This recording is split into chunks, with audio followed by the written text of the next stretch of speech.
12월 31일 엎드림 새벽 예배를 하나님께 올려드리겠습니다. 하나님 아버지, 이 새벽에도 저희를 깨워주시고 하나님께 나아가 기도할 수 있는 은혜 주시니 감사합니다. 하나님을 향한 저희의 간구와 이 신앙 고백이 아버지의 사랑을 체험할 수 있는 은혜의 시간이 될 수 있게 함께하여 주시옵소서. 예수님의 이름으로 기도합니다. 아멘. 찬송가 435장 하나님께 찬양 올려드리겠습니다.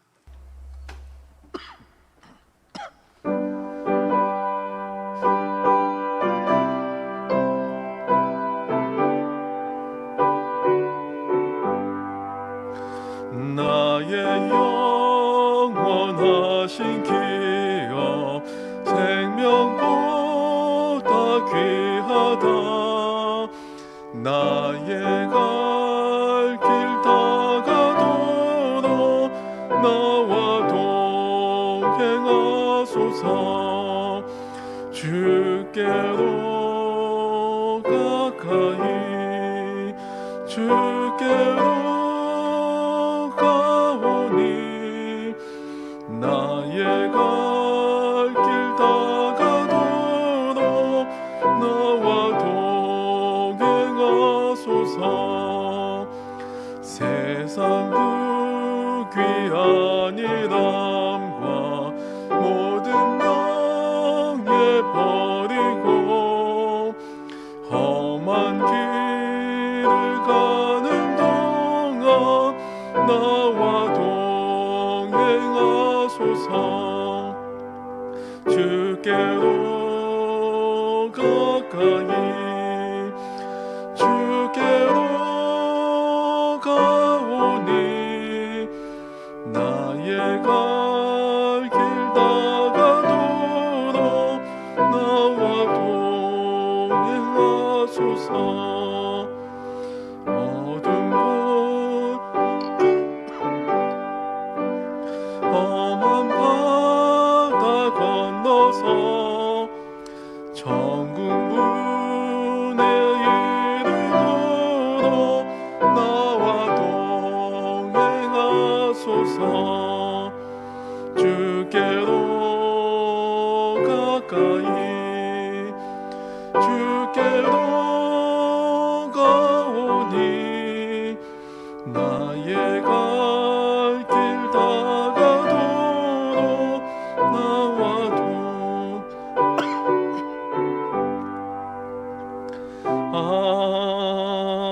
아멘.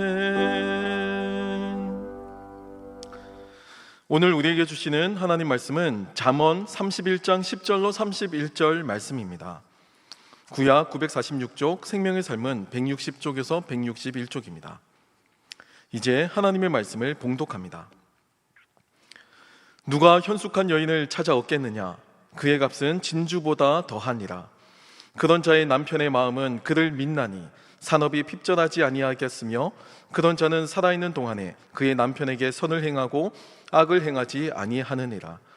그는 양털과 삼을 구하여 부지런히 손으로 일하며 상인의 배와 같아서 먼 데서 양식을 가져오며 밤이 새기 전에 일어나서 자기 집안 사람들에게 음식을 나누어 주며 요종들에게 일을 정하여 맡기며 밭을 살펴보고 사며 자기의 손으로 번 것을 가지고 포도원을 일구며 힘있게 허리를 묶으며 자기의 팔을 강하게 하며 자기의 장사가 잘 되는 줄을 깨닫고 밤에 등불을 끄지 아니하며 손으로 손뭉치를 들고 손가락으로 가락을 잡으며 그는 공고한 자에게 손을 펴며 궁핍한 자를 위하여 손을 내밀며 자기 집 사람들은 다 홍색 옷을 입었으므로 눈이 와도 그는 자기 집 사람들을 위하여 염려하지 아니하며 그는 자기를 위하여 아름다운 이불을 지으며 세마포와 자색 옷을 입으며 그의 남편은 그 땅의 장로들과 함께 성문에 앉으며 사람들의 인정을 받으며 그는 배로 옷을 지어 팔며 띠를 만들어 상인들에게 맡기며 능력과 종기로 옷을 삼고 후의를 웃으며 입을 열어 지혜를 베풀고 그의 혀로 인애의 법을 말하며 자기의 집안일을 보살피고 게을리 얻은 양식을 먹지 아니하나니 그의 자식들은 일어나 감사하며 그의 남편은 칭찬하기를 덕행 있는 여자가 많으나 그대는 모든 여자보다 뛰어나다 하느니라.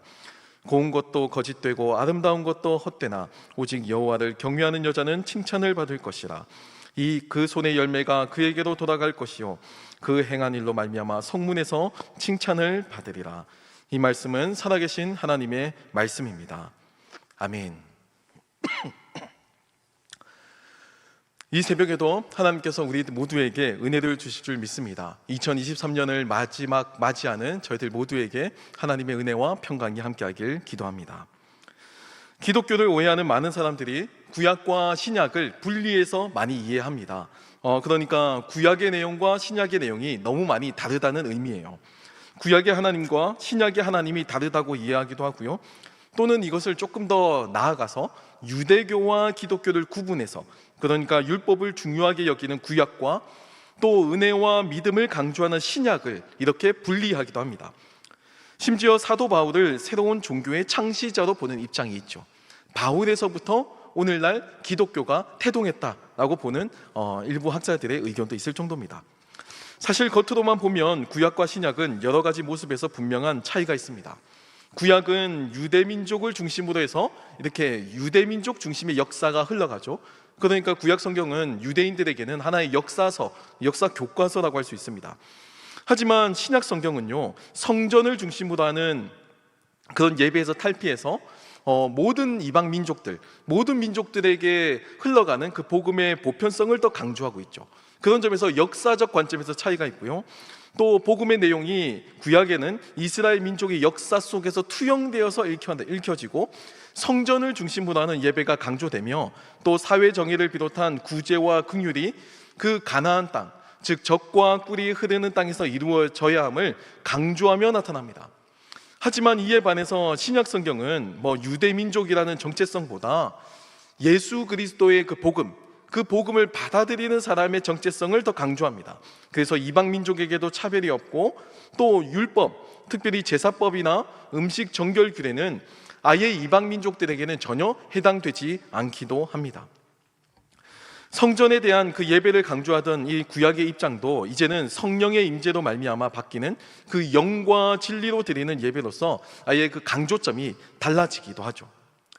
그러다 보니까 많은 사람들이 구약과 신약을 분리해서 이해하고 심지어 그 이 신약에 나타나는 예수님을 구약 성경에 나타나는 여호와 하나님과 전혀 관련이 없다라고 말하기까지 합니다.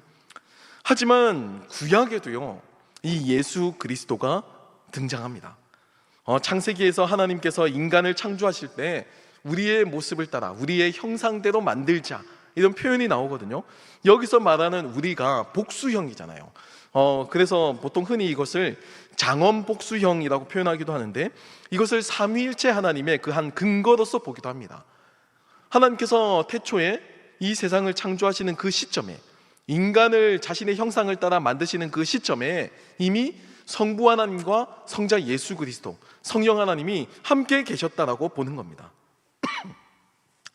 뿐만 아니라 다니엘의 세 친구들이 풀무불에 던져졌을 때 신의 아들과 같은 그 한 사람을 보고 인자, 즉 사람의 아들이라고 불리는 그 존재를 예수님이라고 추측하기도 하죠. 그러니까 구약과 신약이 분리되거나 전혀 다른 내용이 아니고 하나님의 이 복음의 역사 가운데서 이 구약과 신약의 내용은 일관성 있게 흘러가고 있다는 것을 우리에게 보여주고 있습니다. 오늘 저희가 읽은 본문 말씀인 이 잠언에는 현숙한 여인에 대한 묘사가 나타납니다. 본문 10절에는 누가 현숙한 여인을 찾아 얻겠느냐, 그의 값은 진주보다 더하니라 라고 평가합니다. 현숙한 여인을 통해서 얻게 되는 그 삶의 유익과 그를 통해서 얻는 그 형통의 과정을 소개하고 있는 거예요. 특히 이 현숙한 여인을 통해서 삶의 과정의 그 구체적인 묘사를 현실감 있게 드러내고 있습니다. 현숙한 여인의 삶은 단지 추상적으로 선을 행한다거나 하나님을 경외하고 가정을 잘 돌보고 살아가는 그 정도의 현숙함이 아닙니다.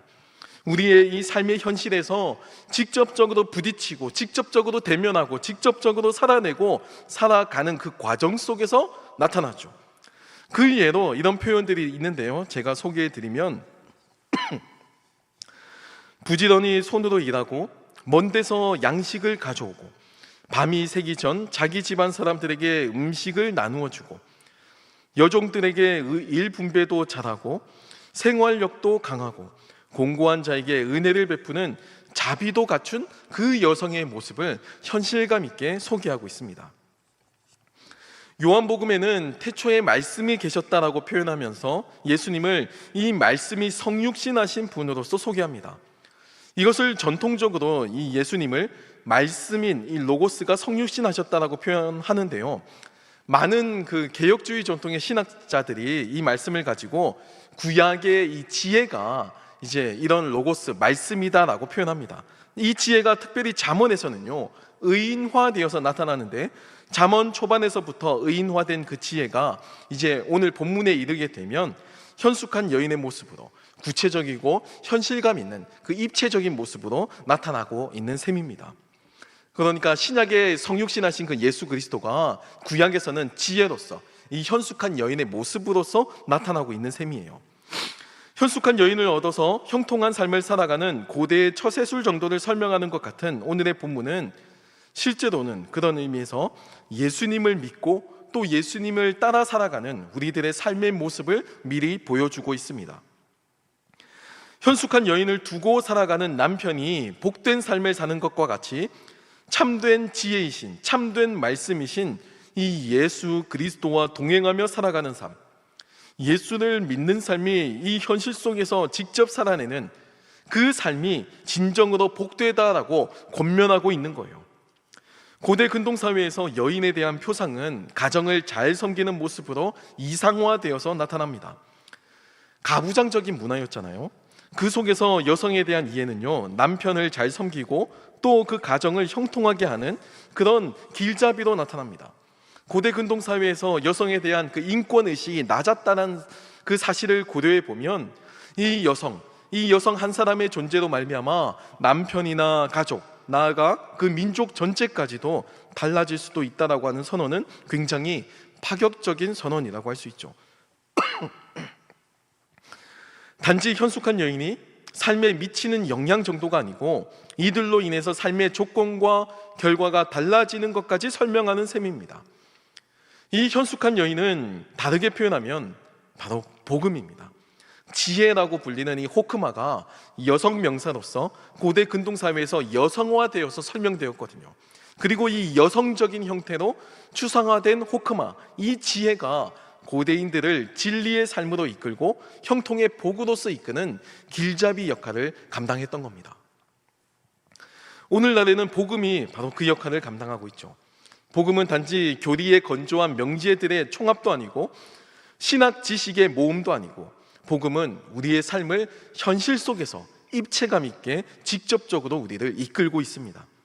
실제로 예수를 믿으면 우리의 삶이 달라지게 됩니다. 달라져야 하고 또 실제로 달라져야만 합니다. 그래야 우리가 믿고 있는 이 복음이 온전한 거예요. 우리가 온전한 복음을 믿고 있는 겁니다.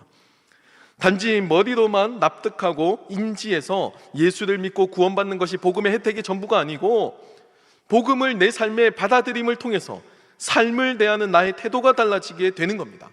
그래서 나의 인생이 바뀌고 나의 존재가 바뀌는 게 복음의 능력이라는 거예요. 전에는 소극적이고 위축되고 또 부정적이고 회의적이었던 삶의 태도가 달라지게 됩니다. 적극적이고 자신감 넘치고 긍정적이고 또 일상의 그 소소한 기쁨을 가볍게 여기지가 않죠. 갑작스럽게 삶의 조건들이, 삶의 환경들이 달라지진 않았지만 그럼에도 그 안에서 기쁨을 발견하고 감사의 제목들을 발견하고 또한 그 안에서 희망을 발견하고 긍정을 발견하게 된다는 겁니다. 그러면서 삶이 달라지게 되는 거예요.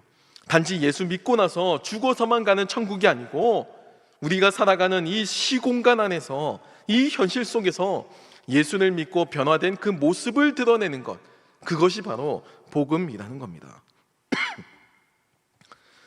본문 말씀 13절에서 16절에 나오는 이 지혜로 묘사되는 여인의 모습을 한번 제가 묘사해 드리겠습니다. 그는 양털과 삼을 구하여 부지런히 손으로 일하며 상인의 배와 같아서 먼 데서 양식을 가져오며 밤이 새기 전에 일어나서 자기 집안 사람들에게 음식을 나누어 주며 여종들에게 일을 정하여 맡기며 밭을 살펴보고 사며 자기의 손으로 번 것을 가지고 포도원을 일구며. 어떠신가요? 이 여인의 모습이 굉장히 현실감 있게 그려지고 있죠. 하나의 그 일과표처럼 아침에 일어나서 잘 때까지 하게 되는 그 주기적인 패턴을 담고 있는 것 같이 묘사하고 있습니다. 이렇게 적극적으로 삶을 살아가는 여인의 모습은 복음을 통해서 새롭게 삶을 살아가는 그리스도인의 모습을 반영하고 있어요. 삶에 대한 부정적인 마음으로 무기력하게 나에게 주어진 시간, 나에게 주어진 삶을 허비하는 것이 아니고 적극적으로 그 삶의 변화를 가져오는 능력이 되게 하는 것, 그것이 바로 복음이라는 겁니다. 13절부터 24절까지의 내용은 현숙한 여인으로 얻게 되는 풍요를 보여주고 있거든요. 이 지혜를 붙잡게 되면 우리의 삶이 달라진다라고 선언하는 겁니다. 단지 죽어서 천국 가는 정도가 아니고 실제적으로 우리의 삶이 달라지게 되는 겁니다. 복을 받고 형통하게 되죠. 이 복음의 내용이 자기계발서나 자기 최면이라서 그런 것이 아니고 이 복음을 통해서 오늘을 살아갈, 오늘의 이 현실을 살아갈 새 힘을 얻기 때문입니다. 어려울 때 헤쳐나갈 끈기와 인내를 주고 또 지혜를 주어서 그 현실 속에서 이 지혜를 직접적으로 몸으로써 살아갈 수 있도록 이끌게 된다라는 겁니다. 그 결과물이 13절에서 24절까지의 내용이에요. 그 이후에 25절부터 31절까지는 이 현숙한 여인으로 얻게 되는 영광을 보여주는데, 이것을 복음으로 바꾸어서 설명하면 하나님을 믿음으로 얻는 그 신분의 변화, 구원의 은혜를 보여준다고 할 수가 있죠. 지혜가 현실 속에서 모습을 드러낸 그 여인의 모습은 하는 일마다 잘 되고 능력이 나타나고 또 주변의 존경을 받고 또 그 일에 가치를 인정받습니다. 마치 이 여인의 삶과 같이 우리 그리스도인들도 복음을 믿고 신뢰하고 이 복음을 따라서 살아가는 삶이 이토록 형통한 삶이 될 것이다 라고 이 잠언의 기자는 우리에게 권면하고 있는 거예요. 기독교에 대한 안 좋은 시선들이 있고요, 또 사회적인 인지도가 낮은 것도 사실이지만 여전히 이 사회에서 구제사역이나 봉사의 영역은 객관적인 지표가 그래요. 기독교가 압도적인 위치를 차지합니다. 기독교의 비중이 압도적이에요. 구한말 신분제의 악습이 남아있고 구시대적인 가부장제 속에서 여성은 태어나도 천한 이름을 부여받았고요, 제대로 된 교육조차 받지 못했습니다. 남성은 축첩을 하고 여러 명의 이제 여성을 아내와 첩으로 두고 또 술과 노름에 빠져 있어도 이 사회가 이것을 근본적으로 바로잡을 힘이 없었죠. 그때 복음은 이 사회를 변화시키는 현숙한 여인의 모습 그 자체였습니다. 그리스도인이라고 하는 이 정체성은 당시 재판 과정에서 증인에 대한 재판부의 신뢰로 수용될 수 있을 정도였어요. 그리스도인이다라고 하는 그 증언 자체가 그리스도인이기 때문에 그의 증언은 믿을 만하다라고 남겨져 있는 기록이 아직도 남아 있습니다. 남에게 빚지거나 손해를 입힌 것을 찾아서 갚아주고 하나님께 영광이 되지 않는 행위는 사과하고 자신의 그 행위를 반성하고 바로잡았어요. 진정한 회개가 있었고요,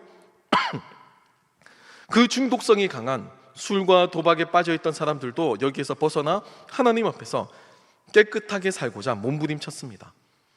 지독한 그 가난의 굴레 속에서 절망적인 분위기를 이겨내고 새벽에 나가 하나님을 붙잡고 기도하면서 그 꺼져가는 생명의 의지를 다시 불태우며 끼니도 제대로 먹지 못하면서도 하나님의 약속의 말씀 붙잡고 긍정적으로 다시금 힘을 내어서 세상을 힘차게 살아나갔던 겁니다. 그 결과 조선에서 복음은 오늘 잠언의 기자의 이 표현과도 같이 마치 현숙한 여인의 모습으로서 꽃을 피우게 되었습니다. 여성들에게 교육의 기회가 열렸고요, 남성과 여성, 양반과 노비를 동일한 하나님의 형상으로 이해하고 이들에게 복음의 삶이 열리게 되었습니다. 그로 인해 이들의 가난한 삶이 달라지고 이들은 구원받은 주님의 백성이 되었어요. 이 모습이 마치 오늘 본문 25절에서 31절에 나타나는 이 현숙한 여인으로 인한 영광의 모습과도 오버랩 되는 겁니다. 그리스 신화에는 여러 가지 신들이 나오지만 그 중에 최고의 신은 제우스라고 할 수 있습니다. 최고 권력의 그 정점에 있는 신이 제우스죠. 하지만 이 제우스도 어찌할 수 없는 신이 있어요. 그 신의 이름이 모이라라고 하는 신입니다.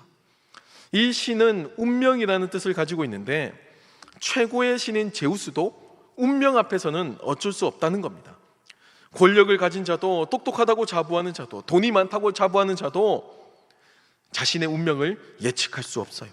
운명을 거스를 수 없는 겁니다. 운명을 피해가지도 못해요. 사람들이 느낄 때 운명은 말 그대로 이미 정해져 있는 것입니다. 인간이 바꿀 수 없는 것으로 이해되었던 거예요. 하지만 오늘 본문에 나오는 현숙한 여인은 다릅니다. 이 지혜의 길을 따라가게 되면, 이 현숙한 여인의 삶의 모습을 닮아가게 되면, 복음을 믿고 주님의 길을 따라가면 아무리 조건이 좋지 않고 환경이 어려워도 이겨낼 수 있다는 거예요. 부와 명예보다도 주님을 경외하는 길이 더 훌륭하고 영원한 가치가 있다는 것을 이 잠언 기자는 우리에게 분명하게 보여주고 있습니다. 오늘 본문 20절과 31절을 보면 고운 것도 거짓되고 아름다운 것도 헛되나 오직 여호와를 경외하는 여자는 칭찬을 받을 것이라. 그 손의 열매가 그에게로 돌아갈 것이요 그 행한 일로 말미암아 성문에서 칭찬을 받으리라 라고 고백합니다. 이 세상의 부귀영화, 인생과 성공 다 거짓되고 헛될 뿐입니다. 언제 사라질지 모르는 안개와도 같아요. 아무리 가지고 가져도 예측 못할 사고와 사건을 다 피해갈 수는 없습니다.